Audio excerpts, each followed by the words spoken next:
రామ్ గోపాల్ వర్మ ఒక ట్వీట్ చేశాడండి. ఏమిటంటే జగన్ గారి మీద ఇంత దుశ్చర్య జరిగితే సినిమా ఇండస్ట్రీ వారు ఎవరో కూడా ఖండించలేదు అని. It is despicable the not a single one from the film industry condemned stone attack అని జగన్. స్టోన్ అటాక్ అట, సింగిల్ స్టోన్ అటాక్ అంటే. రామ్ గోపాల్ వర్మకి ఈ భూ ప్రపంచంలో ఒక రాజకీయ నాయకుడి మీద జరిగినటువంటి అసాసినేషన్ అటెంప్ట్గా ఈ చిన్న గులకరాయి విసిరేయడం కనిపించిందండి. ఇతని రియాలిటీ ఏ విధంగా డిస్టార్ట్ అయిందో దీన్ని బట్టి అర్థం చేసుకోవచ్చు. సినిమా ఇండస్ట్రీ వాళ్ళు ఎందుకు ఖండించలేదు అంటే ఇది హత్యాయత్నం అని ఎవడో అనుకోవడం లేదు కాబట్టి, నెంబర్ 1. నెంబర్ 2, ఎవడో ఆకతాయి చిన్న రాయి విసిరితే దాన్ని హత్యాయత్నం కింద ప్రొజెక్ట్ చేసుకోవాలి, ఆ విధంగా ప్రచారం చేసుకోవాలి, ఫేక్ ప్రాపగండా చేయాలి, అపోజిషన్ లీడర్స్ని తిట్టాలి అని ఎప్పుడైతే జగన్మోహన్ రెడ్డి అనుకున్నారో అప్పుడు సహజంగానే బయట ఉన్న వాళ్ళు ఎవరు కూడా ఖండించలేక, ఎప్పుడైతే మీరు అందులో రాజకీయాలు చొప్పించారో అప్పుడు ఎవరో ఖండించరు. చంద్రబాబు నాయుడు గారి మీద 2003లో నక్సలైట్లు నిజంగా అసాసినేషన్ అటెంప్ట్ చేశారు, హత్యాయత్నం చేశారు. చిన్న రాయి విసరటం కాదు అది. 9 క్లేమోర్ మైన్స్ పెట్టారు. వాటి యొక్క బ్లాస్ట్ తీవ్రత ఎంతగా ఉండిందంటే బుల్లెట్ ప్రూఫ్ అంబాసిడర్ కారు ఎందులోనైతే ప్రయాణిస్తున్నాడో చంద్రబాబు నాయుడు గారు, ఆయన వెనకున్న కారు, ఈ రెండు కూడా 20 మీటర్ల దూరంలో పడిపోయినాయండి ఎగిరి గాలిలో. అది అంత పవర్ఫుల్ బ్లాస్ట్ అది 2003లో జరిగింది. అది నిజమైన హత్యాయత్నం, అది అసాసినేషన్ అటెంప్ట్ అంటే. దాని వెనక కుట్ర ఉంటాయి, దాని వెనక పథకాలు రచించడం ఉంటుంది, అవన్నీ ఉన్నాయి, అందరికీ తెలుసు. రామ్ గోపాల్ వర్మ అప్పుడు ఖండించినట్టుగా నాకైతే గుర్తులేదు. 100% ఈయన ఖండించలేదు. 2003లోనే పెద్ద డైరెక్టర్ అండి రామ్ గోపాల్ వర్మ. అప్పుడు ఆయన సొంత పనుల్లో బిజీగా ఉన్నాడు. అప్పుడు ఆయన నేను సినిమా ఇండస్ట్రీ అని, నాకు కూడా మరి తెలుగు రాష్ట్రాల్లో ఇక్కడ ఫాలోయింగ్ ఉంది, లేక తెలుగు రాష్ట్రాల్లో డెవలప్మెంట్స్ మీద నేను కామెంట్ చేయాలి అని చెప్పి అనుకోవాలి ఆయన. కానీ ఇవాళ మాత్రం జగన్మోహన్ రెడ్డి గారి మీద ఒక గులకరాయి విసిరితే దాన్ని సినిమా ఇండస్ట్రీ వాళ్ళంతా ఖండించాలట తీవ్రంగా. ఇంతకుముందు నేను చెప్పినట్టు ఒకవేళ నిజంగా ఖండించాలి అంటే మీరు దాన్ని పొలిటిసైజ్ చేయకపోతే ఎవరైనా ఖండిస్తారు. మీరు ఎప్పుడైతే దాన్ని పొలిటిసైజ్ చేశారో, ఉన్నది లేనిది మాట్లాడుతున్నారో, దాన్ని పెద్దదిగా చేసి చూపిస్తున్నారో అప్పుడు వేరే వాళ్ళంతా కూడా జాగ్రత్త పడతారు.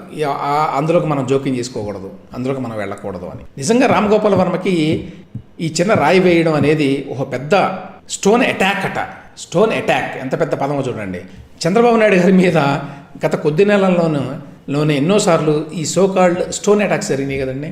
ఎన్నిసార్లు జరిగినాయి. అప్పుడేమైనా ఖండించావా? అప్పుడేమన్నా సినిమా వాళ్ళందరినీ ఖండించమని ఎవరైనా డిమాండ్ చేశారా?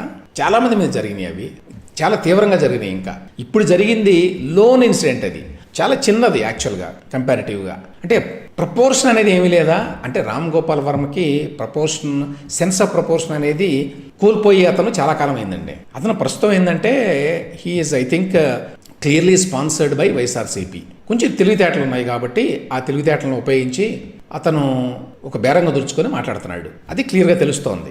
అతను సినిమాలు తీసినా అంతే కదా.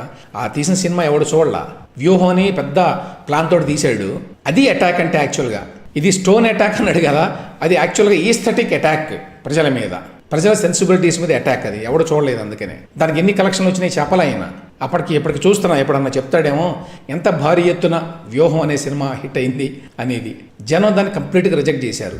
ఏది అధికార పార్టీ అన్న ఉన్నా దాన్ని తీసుకెళ్ళి అదేంటి ఆ ఫైబర్ నెట్లో చంద్రబాబు నాయుడు గారు పెట్టిన ఫైబర్ నెట్లో పెట్టి అందరికి ఉచితంగా చూపిద్దామని ప్రయత్నించినా, ఇన్ని చేసినా కూడా అది కాల. సినిమా థియేటర్లన్నీ మన చేతుల్లో ఉన్నాయి, అయినా కాల. కాబట్టి జనం ఖండించాలన్నా ప్రేమించాలన్నా వాళ్ళకి ఇష్టమైనప్పుడు చేస్తారు. రామ్ గోపాల్ వర్మ అడిగినప్పుడు చేయరు. సినిమా ఇండస్ట్రీ ఏం చేయాలో ఏం చేయకూడదో చెప్తున్న రామ్ గోపాల్ వర్మ మరి గతంలో జగన్మోహన్ రెడ్డి అందరినీ పిలిచి చిరంజీవిని, రాజమౌళిని, మహేష్ బాబుని, ఇంకెవరెవరో చాలామంది వెళ్ళారు కదా అప్పట్లో, వాళ్ళందరినీ నడిపించి తీసుకెళ్ళి ఇలా నవ్వుతా కూర్చుంటే వాళ్ళందరూ నమస్కారాలు పెట్టి మాట్లాడితే వాళ్ళందరినీ హ్యూమిలేట్ చేశాడు అనేది అందరికీ తెలిసిపోయింది. ఎందుకంటే వీడియో తీసి రిలీజ్ చేసింది కూడా వాళ్లే. ఆ విధంగా తెలిసింది అందరికీ, అవమానించారు వీళ్ళని అని, కావాలని ఉద్దేశపూర్వకంగా. మీరంతా నాకంటే తక్కువ, అక్కడ కూర్చోండి మీరని. అప్పుడు మరి సినిమా ఇండస్ట్రీ వాళ్ళు ఎవరు ఖండించలేదు, రామ్ గోపాల్ వర్మ ఖండించలేదు. కాబట్టి సినిమా వాళ్ళని ఈ సోకాల్డ్ గులకరాయి దాడి మీద ఖండించాలి అని చెప్పి రామ్ గోపాల్ వర్మ డిమాండ్ చేయటం పెద్ద జోక్ అండి అది.